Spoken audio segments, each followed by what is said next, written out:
Hello, hi friends. Welcome to my this edition of YouTube channel. So here we will discuss about ledger practical workings. ledger का practical workings कैसे हम ledger account बनाते हैं सम का वो हम इस वीडियो के माध्यम से देखेंगे.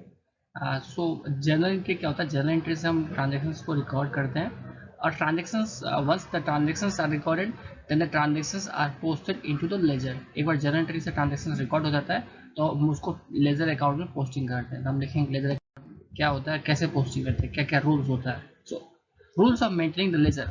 कौन कौन से रूल्स होता है लेजर मेंटेन करने का? There are some set of rules which must be adhered to while maintaining the ledger. Some of them is listed below. मतलब कुछ रूल्स है उसको हमें फॉलो करना पड़ता है लेजर अकाउंट लेजर को मेंटेन करने के लिए. उसमें से कुछ रूल्स हमें नीचे दिया हुआ है. ठीक है, पढ़ते हैं. In accounting journal entries from various accounts are chronologically recorded in the ledger. Ledger में मतलब डेट वाइज रिकॉर्ड होता है. ठीक है, तो वो टी फॉर्मेट बनाना पड़ता है.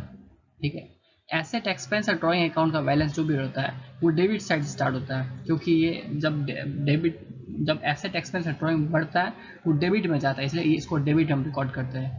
ठीक है, और जब घटता है तो उसको क्रेडिट में डालते हैं. देन नेक्स्ट क्या कि लायबिलिटीज इनकम और कैपिटल अकाउंट का बैलेंस. लायबिलिटीज इनकम और कैपिटल अकाउंट का बैलेंसेस जब भी बढ़ता है तो वो क्रेडिट में जाता है. ठीक है, बढ़ता है तो क्रेडिट में जाता है और घटता है तो डेबिट में जाता है, इस तरह से. ठीक है, all closing balance of ledgers will be summarise in trial balance. जो भी क्लोजिंग बैलेंस है लेजर्स का उसको हम जो क्लोजिंग बैलेंस सीडी करके आता है उसको हम ट्रायल बैलेंस में समराइज कर दे फिगर्स. ठीक है, तो एसेट एक्सपेंस और ड्राइंग अकाउंट जो 18 अकाउंट्स है इसको डेबिट साइड में समराइज करेंगे. ठीक है, वहीं पर लायबिलिटीज इनकम और कैपिटल अकाउंट जो 18 अकाउंट उसको हम क्रेडिट साइड में समराइज करेंगे. Okay, ledger contain 8 columns. 8 column होते हैं लेजर में. 4 on the debit side, 4 on the credit side. ठीक है, तो 4 डेबिट साइड में 4 क्रेडिट साइड में. क्या क्या? Date, particulars, reference number and the amount. इस तरह से 4 डेबिट साइड में 4 क्रेडिट साइड में. ये लेजर के 8 कॉलम हो गए टोटल, इस तरह से. ओके, तो प्रैक्टिकली देखेंगे लेजर कैसे बनता है. Practical example of ledger preparation. An example of ledger preparation of electricity expenses outstanding of MSABC company is given below. Electricity expense देखते कैसे बनता है. Opening balance of electricity expense outstanding as on 1st April 2022 is ₹50,000. तो 1st April 2022 में 50,000 outstanding है. तो कैसे start करेंगे? ये देखो, इलेक्ट्रिसिटी एक्सपेंस आउटस्टैंडिंग मतलब क्या? एक्सपेंसेस आउटस्टैंडिंग है. एक्सपेंसेस आउटस्टैंडिंग मतलब एक्सपेंसेस को हमें देना है फ्यूचर में, ये हमारी लाइबिलिटी है. ठीक है, लाइबिलिटी का बैलेंस जब भी स्टार्ट होता है वो क्रेडिट साइड से स्टार्ट होता है, इसलिए 1st April 2022 by balance BD से स्टार्ट किया. 50,000 तक लिख दिया. ठीक है, उसके बाद में electricity expense accrued of ₹1 lakh during the year. अच्छा, इलेक्ट्रिसिटी एक्सपेंस और हो गया 1 लाख का साल के दौरान. तो इसका एंट्री क्या होगा? ये इलेक्ट्रिसिटी एक्सपेंस अक्रूड लाइबिलिटी है. ये लाइबिलिटी बढ़ेगा तो कहाँ जाएगा? क्रेडिट में जाएगा. तो electricity expense account debit to electricity expense accrued account. तो अक्रूड अकाउंट क्रेडिट हुआ तो इसको हम भी क्रेडिट में डालेंगे बाई इलेक्ट्रिसिटी एक्सपेंस ₹1 लाख. इस तरह से. ठीक है, और इलेक्ट्रिसिटी एक्सपेंस अक्रूड जो होता है डेबिट में होता है, हम उसको ये जो आपका electricity expense accrued journal entry में क्रेडिट में होगा तो उसको क्रेडिट में डालेंगे, और वो इलेक्ट्रिसिटी एक्सपेंस अक्रूड डेबिट में होगा तो जो भी होगा उसको डेबिट में डालेंगे. इस तरह से ये रूल होता है. ठीक है, paid outstanding electricity bill in cash on 10th Jan 2023 for 60,000. ठीक है, तो हमने कैश में पे किया इलेक्ट्रिसिटी का जो आउटस्टैंडिंग बिल था. तो 10th Jan 2023 to cash account, cash से पेमेंट कितना? 60,000 का. 60,000 पेमेंट कर दे. ठीक है, अब 31 मार्च 2023 में बैलेंस शीट जाएगा. बैलेंस कैरी डाउन आ गया 90,000 का. ठीक है, 1,50,000 माइनस 60,000 कितना हो गया? वो 90,000. तो 90,000 कैरी डाउन बैलेंस आ गया. आसान है. ठीक है, दूसरा एग्जाम्पल देखते हैं लेजर प्रिपरेशन का. देखिए, ये accrued commission income. Accrued commission का मतलब क्या होता है कि आउटस्टैंडिंग इनकम. देखो, हमने खर्चा एडवांस में किया तो हमारा एसेट है, और हमारा इनकम बाकी है आउटस्टैंडिंग है तो हमारा क्या है? वो भी एसेट होता है. ठीक है, XYZ कंपनी का.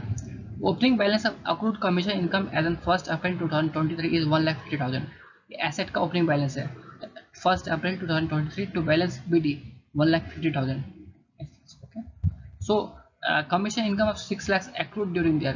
कमीशन इनकम अक्रूड हुआ. देखो, कमीशन इनकम अक्रूड एसेट है तो ये डेबिट साइड का ये हमारा जब बढ़ता है तो हमारा डेबिट साइड बढ़ता है, ठीक है। तो कमीशन इनकम अक्रूड हुआ तो इसका एंट्री क्या होगा, commission income accrued account debit to commission income, ये एंट्री होता है, ठीक है। तो कमीशन इनकम अक्रूड डेबिट में है और क्रेडिट में क्या है, टू कमीशन इनकम, तो ये डेबिट में है इसलिए डेबिट में ही होगा entry to commission income. 21 November 2023 to commission income कितना का अमाउंट है, 6 लाख का अमाउंट आ गया इस तरह यहाँ पर। टोटल कितना हो गया, 7,50,000 टोटल इसका। Received commission income of 75,000 through bank out of the earlier accrued commission on 21 मार्च 2024। तो कमीशन इनकम जो पहले का बाकी था ना, उसमें से 75,000 हमने बैंक के थ्रू रिसीव कर लिया, ठीक है। तो इसका एंट्री क्या होगा, 21 मार्च 2024, और बैंक से रिसीव किया क्या होगा, बाई बैंक अकाउंट, बैंक से रिसीव किया, क्योंकि इसका जनरली क्या होता है, bank account debit to accrued commission account. Accrued commission account credit में है,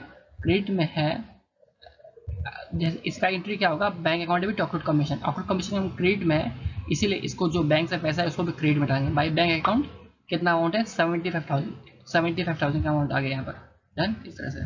तो 31 मार्च 2023 में balance carry down, closing balance बच गया, कितना बच गया, 7,50,000 से हम 75,000 घटा देंगे तो कितना बचेगा, 6,75,000 आ गया। इस तरह से बहुत सिंपल है, इस तरह से बस हमें डेबिट में एसेट एक्सपेंस ड्रॉइंग अकाउंट का बैलेंस बीडी करना है, और क्रेडिट में लायबिलिटीज इनकम और कैपिटल अकाउंट का बैलेंस बीडी करना है।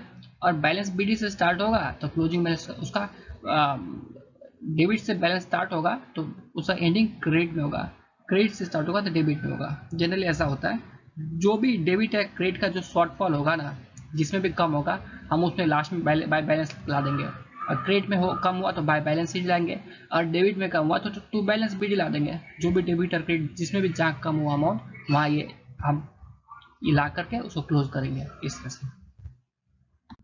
Thanks for watching and please subscribe now for similar accounts and finance related videos. भगवान आप सभी को लंबी जवानी एंड हसीन बुढ़ापा दे। Thanks a lot for watching.